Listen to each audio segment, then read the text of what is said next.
Hi beautiful black women, my name is Abby. In this video we're talking about how I think black men are in actually the best position within the black community, even though they like to paint themselves as oppressed, powerless, and constantly targeted. I'm going to break down how this false narrative is upheld by black women themselves, who continue to defend and protect them no matter how much harm they cause.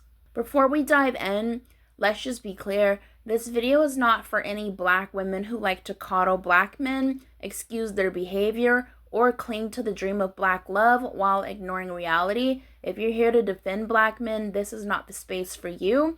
But if you're a black woman who is tired of carrying the blame for everything while watching black men skate by without accountability, then this message is for you. When we talk about who truly holds the most secure and protected position in the black community, it's definitely not black women. It's not black children. It's black men. Black men are in a unique position where they can degrade, abandon, and even harm their own community while still being protected, excused, and even defended by the very women that they harm. One of the clearest examples of black men's privileged position in the black community is their ability to openly be colorist, texturous, and featureless against black women while still being desired by those same women. Black men can go online every single day and make videos about how dark-skinned women are not attractive, how kinky hair is bad hair, how wide noses or full lips are undesirable unless they're on a non-black woman. They can degrade the very traits that come from their mothers, their sisters, their daughters, and their grandmothers. And yet, black women still overwhelmingly choose them as partners, still prioritize them over other men, and still see them as the only option.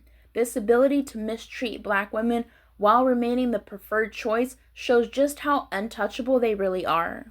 We also see this dynamic clearly when it comes to family and children. Black men have created generations of single mothers and baby mothers, but the blame somehow never lands on them. Somehow the narrative always circles back to the black women. If a woman becomes a single mother, she's accused of choosing the wrong man, of being promiscuous, or of being difficult to deal with. But where is that same energy for the men who abandon their children? Where is the accountability for the ones who spread their seed recklessly with no thought of the consequences? It doesn't exist in the black community.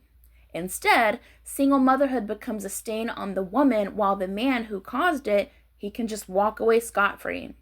That double standard alone proves that black men are positioned with far more protection than black women ever get.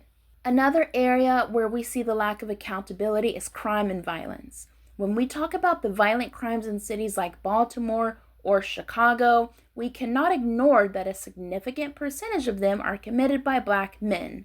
But the moment you try to point this out, you're told you're anti-black, you're self-hating, or you're airing out dirty laundry. There's this unspoken rule in the black community that you can never hold black men accountable for their violence because it makes the community look bad.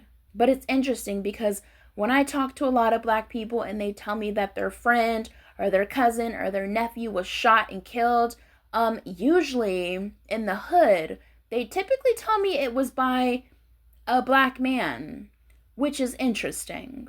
What about the women and children who are harmed by this violence? What about the mothers who have to bury their sons, the daughters who grow up without fathers, the families destroyed? They're sacrificed to protect the image of black men. And that sacrifice only reinforces the fact that black men's position is secure. No matter what they do, the black community will silence criticism to shield them. Think about how low the bar is set for black men. A black man can rob liquor stores, drop out of school, spend years in prison, neglect his kids, and never contribute positively to the community. And yet, he will still have black women defending him. You can log on to any social media platform right now and see women writing paragraphs about how the system has failed this black man, about how that black man just needed love, about how not all black men are like that. No matter how many failures pile up, he still has an army of defenders. Meanwhile, a black woman can do everything right. She can get educated, work hard, take care of her kids, and she'll still be told she's not enough, that she needs to submit more, that she should lower her standards. It is a lopsided system where black men are rewarded with endless grace and women are punished with endless blame. What makes it even more insulting is the hypocrisy of how black men treat black women who look like the women in their own families. These men will literally clown black women for being too dark, for having nappy hair, for having broad features, while conveniently ignoring that their mothers, aunts, and grandmothers look the exact same. They will worship those same features on women of other races, especially white or biracial women, but reject them on their own. And yet, despite this blatant disrespect, black women continue to show up, to choose them, to birth their children, to defend them against criticism. That cycle of betrayal and loyalty is exactly why black men remain so comfortable in their position.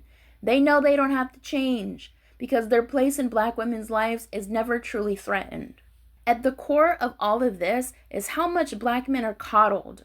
They're treated like permanent children who never have to grow up, never have to take responsibility, and never have to face consequences. Black women step in to make excuses for them, to cover for their failures, to protect their image, to absorb the blame that should be theirs.